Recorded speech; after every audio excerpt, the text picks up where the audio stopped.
Hello and welcome to the first class of Advanced Performance Management. Okay. First of all, I want to congratulate you all to come to this stage. It has been a very enduring journey, I'm sure, for all of you. Okay. So congratulations to come to the professional level. So now the option that you have picked up is Advanced Performance Management, and I am here to explain you and enrich your values in terms of this subject. Okay, so let's get started with it. Let me share the books with you first.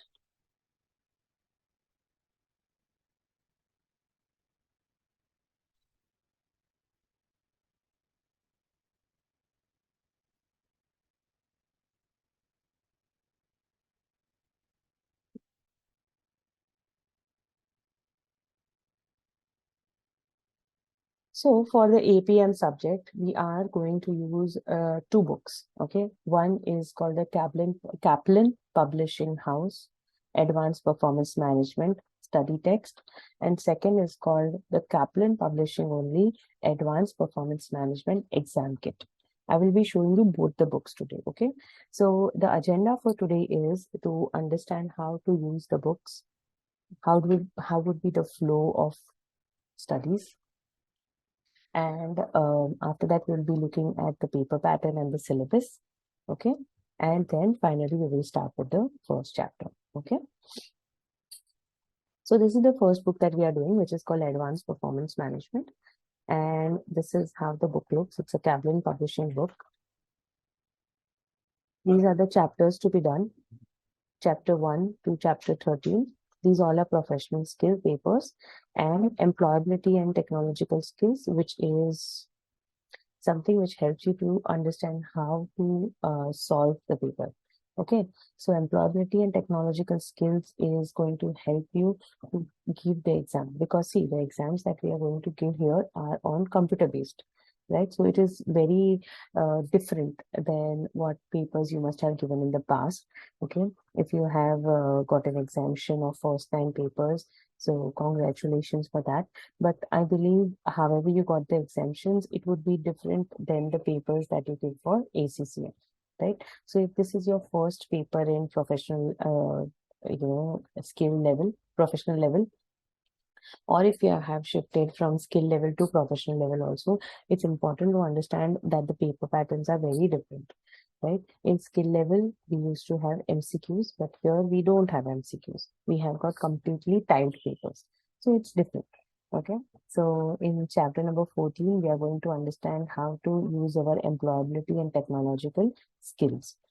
Now, if you have done the management accounting paper, MA paper, or performance management paper, which was in the skill level, compulsory papers, you would realize that there was quite a lot of calculations, okay, which is going to be subsided in this. The calculation part is going to be pretty less in this paper, and it is more on theory based and more on explanation based.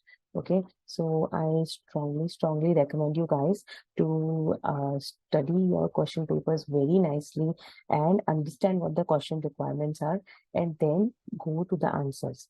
But for writing a good enriching answer, it is very important that you are writing the answer correctly, right? When I'm saying correctly, that means you are putting it enough matter to write the answer. Now, if you see this paper, you will realize that 20% of the marks are on professionals. So professional marks for this paper is 20%. That means you are asked and expected a lot to have a very good improvisation on the professional background in terms of language, in terms of articulating your answers. Okay. So we are going to specifically, we have got 12 chapters to accomplish in this subject. After we finish these 12 chapters, we will be doing some selected sums from the exam kit, and then we will be doing the mock papers. Okay, I will be doing 2 or 3 mock papers with you, and after that, I will expect you also to solve some mock papers and submit for checking. Okay.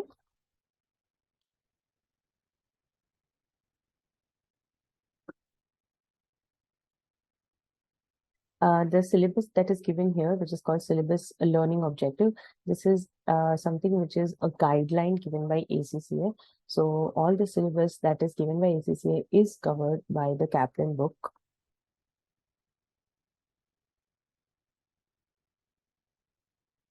right? So then comes the paper pattern.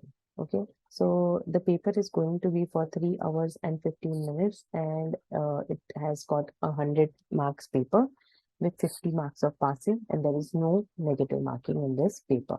Okay, section A has got 150 marks question. I don't know if they have written it here properly. No, right. Section A has got 150 marks question, which is comprising of 40 marks of writing and 10 marks of professional skills. See, it says here 40 technical marks and 10 professional skill marks. That means your way of writing and all is very, very important here. Okay, something that we are going to cover in chapter professional skills. That is what we require here. Right, so after 40 marks, 10 marks is given to professional skills. Section B has got two 25-mark questions, where 20 marks is for the technical skills and 5 marks is for professional skills. So writing an answer articulately, professionally is very, very, very important for this subject. Okay.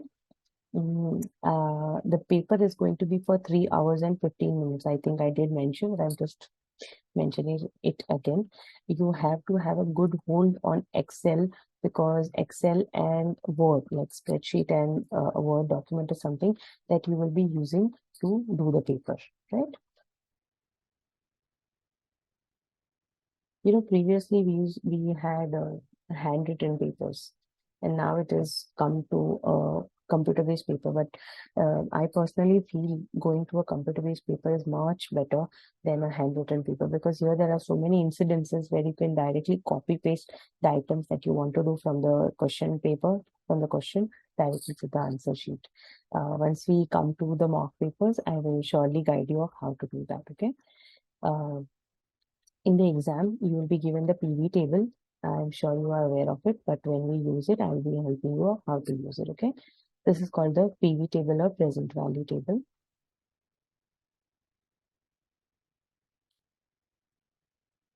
This is the annuity table. Right? So this is about the first book that we are going to use, which is called the study text.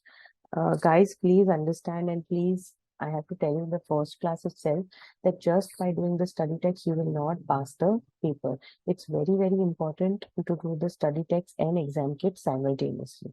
Okay. So study text is only going to clear your concepts, but exam kit and mock papers will make you 100% ready to attempt a paper, right?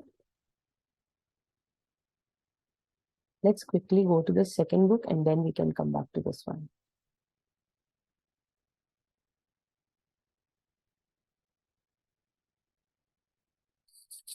Sorry.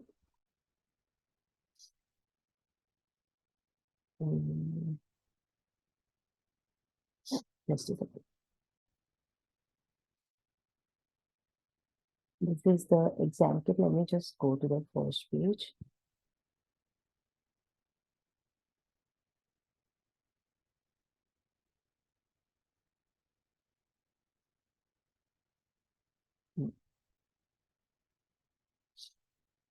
So this is the first page.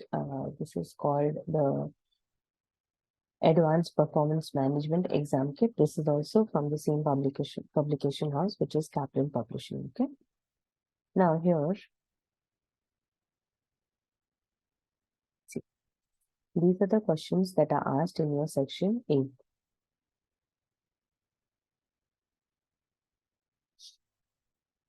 And in which year also they are asked, it is mentioned here. Question numbers are on which page. So the page numbers are mentioned. The answer page numbers are also mentioned.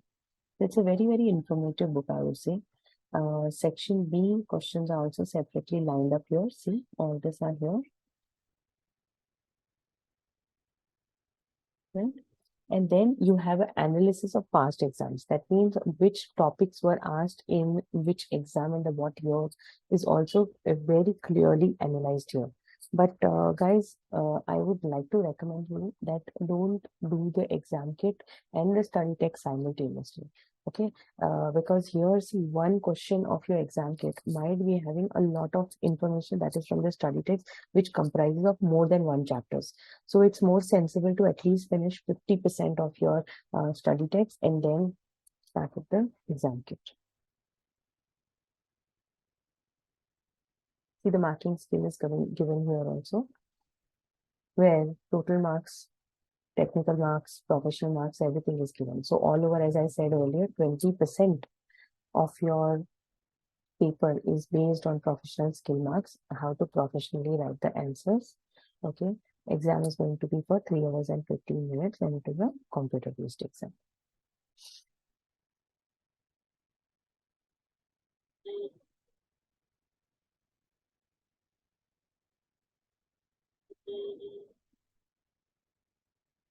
PV table, annuity table, and then your question paper starts. Okay, so this is how it will be going on.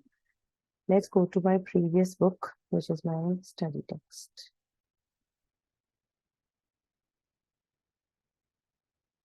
Just a second.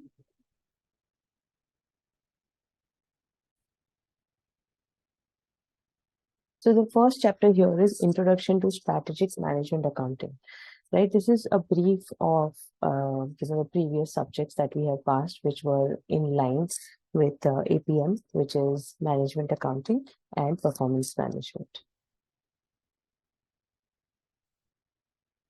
So in this chapter, what are we going to do? We are understanding a lot of tools that are required, models that are required for management accounting. Let's go through them first. So Introduction to Strategic Management Accounting, Planning and Control, roles of performance measures in checking towards objectives set, strategic objectives, critical success factors, key performance indicators, benchmarking, models used in the performance management process, and risk and uncertainty. So these are some things that we are going to capture in this chapter.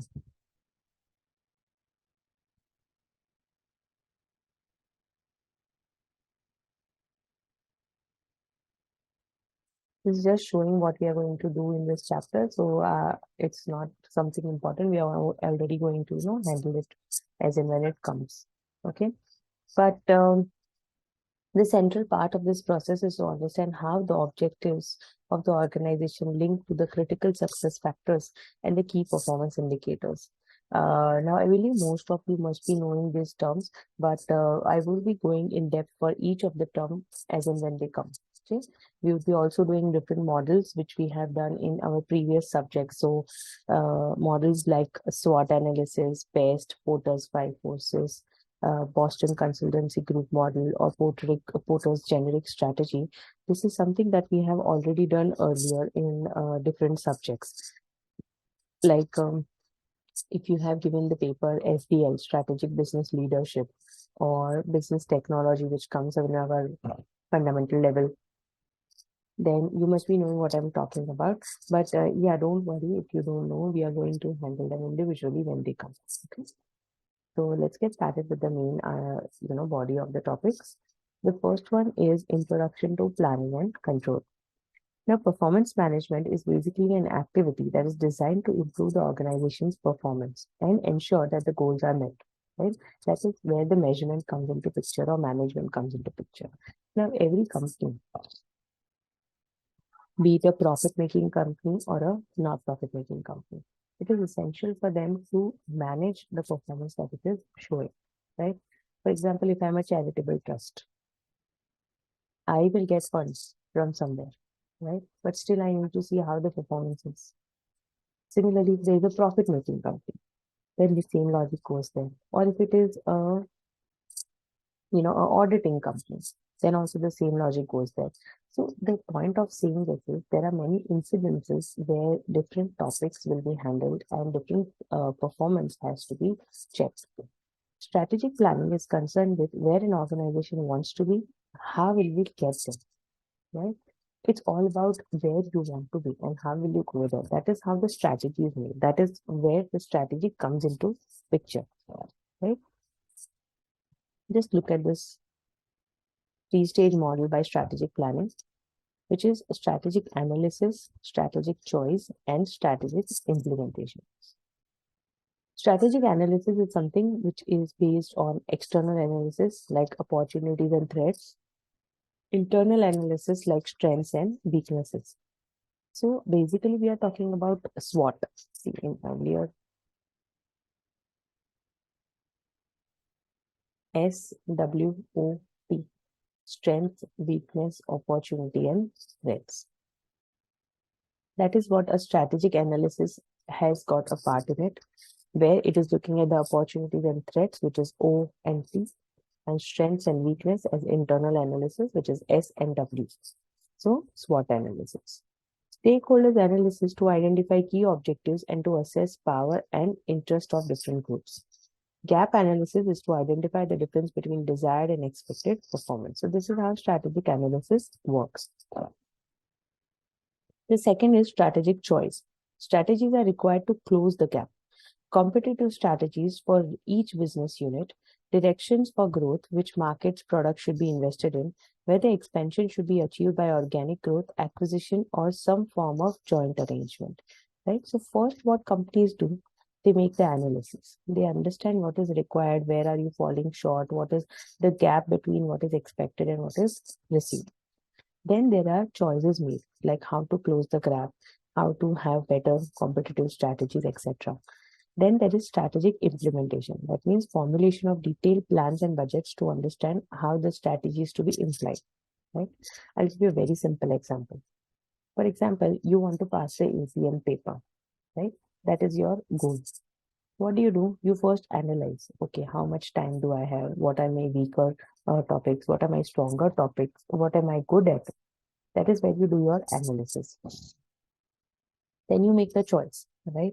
Right now, as much as I know about APM, I can only score like 30 marks, but I want to score 70 marks, right? That is my aim. That means now I make choices where I am making decisions of how to achieve my target. My target is 70 marks.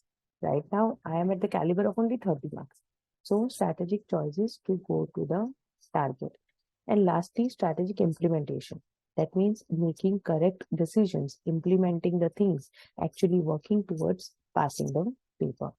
So these are the 3-stage models for strategic planning: analysis, choice, and implementation. Right?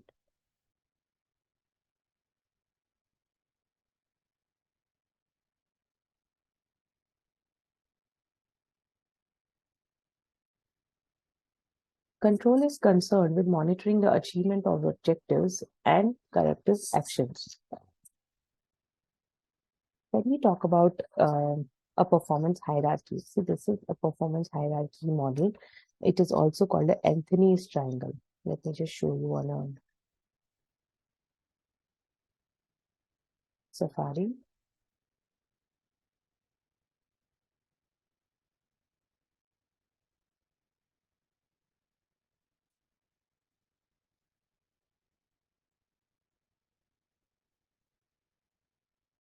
Right? This is called the Anthony's triangle. Let's take a colorful one out. Right? See, this is a triangle which is made or which is understood by Anthony, who is one of the authors who made something like this. Now, see, this is a beautiful description of how companies work. Can you see the gray part which is at the bottom? This is called the operational level, okay, where all the actual activities happen. For example, if the company wants to make shirts, okay, if they want to make 2,000 shirts, and who does the actual task? The operational level does the task. That is also bigger in the whole triangle because it has got a lot of people that work in this area. They are the ones who are last in the hierarchy. That means they are being delegated work. They don't give work to anyone. They delegate. They are being delegated work. उनको काम दिया जाता है, right? And they are into doing the actual activities, right? Above it is the tactical resources, which is the procedures radar, where the companies are going to make decisions which are being followed by the operational people. If you see the volume or the space of this, which is comparatively lower than the operational one. because it consists of managers and managerial departments. So their work is something which is on a lower scale, right? That is called a tactical resource. Then comes the strategic goals. These are the ones who are, if you see, they are less in number, right? They are less in number, and they are the ones who are going to make the decisions which are being followed by the tactical resource and by the operational people, right? So this is how the Anthony's triangle or the performance hierarchy works.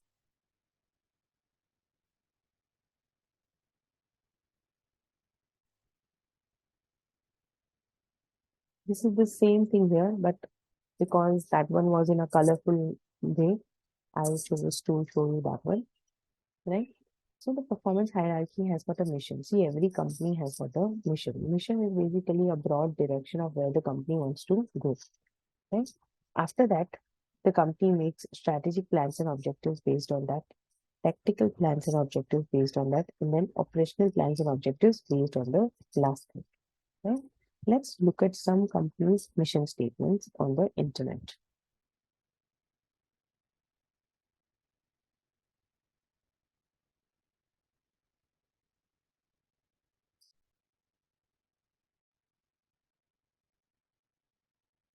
Adani is a lot in news nowadays, right? So let's see the mission statement of Adani. To be a world-class leader in businesses that enrich lives and contribute to nations in building infrastructure through sustainable value creation, right? So company has got a mission on which they work. Let's take some other company. Let's take Tata.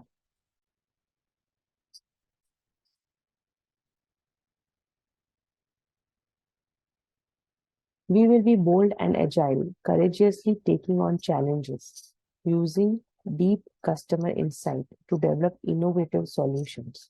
Right? That is what the Adani, that is what the Tata Group says. Right? That means this company wants to be bold and agile. They want to courageously take on challenges, using deeper customer insight and develop innovative solutions. Right? Now this is FMCG, or this is companies which have got multi eras. They work in multi directions. Let's go to a single company like Coca-Cola.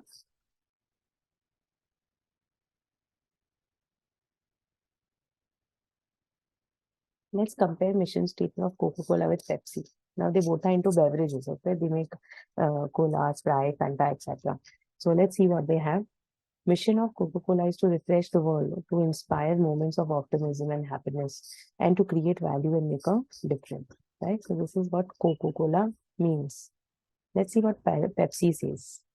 Pepsi creates more smiles with every sip and every bite by creating joyful moments through our delicious and nourishing products and a unique brand experience. Right? Both of them, what are they selling? They're selling beverages, right? And the ideologies they have is very nice. Right? So this is their mission statement. This is what they want to do as a company. This is where their strategy is heading. I'm sticking on to my water. There is no cola, Pepsi here. Right? Go back to the study text. Guys, take 5 minutes and go through these mission statements that are here. These ones here, just take them. Just read them one.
Yeah, I hope you've read through it. Now, let's do the second thing, which is the mission forms. The mission forms a key part of the planning process. And now, why does that happen? Because, see, whatever missions you are seeing here, or whatever missions we have seen on the websites of individual companies, we realize that, mission gives companies a direction. Okay. And you could also say at a certain point, it gives you a sense of inspiration that is very much required when it comes to a company to work for. Right. So mission does form a key part of the planning process and should enhance the organizational performance. Sorry, just a minute. I'll take this point.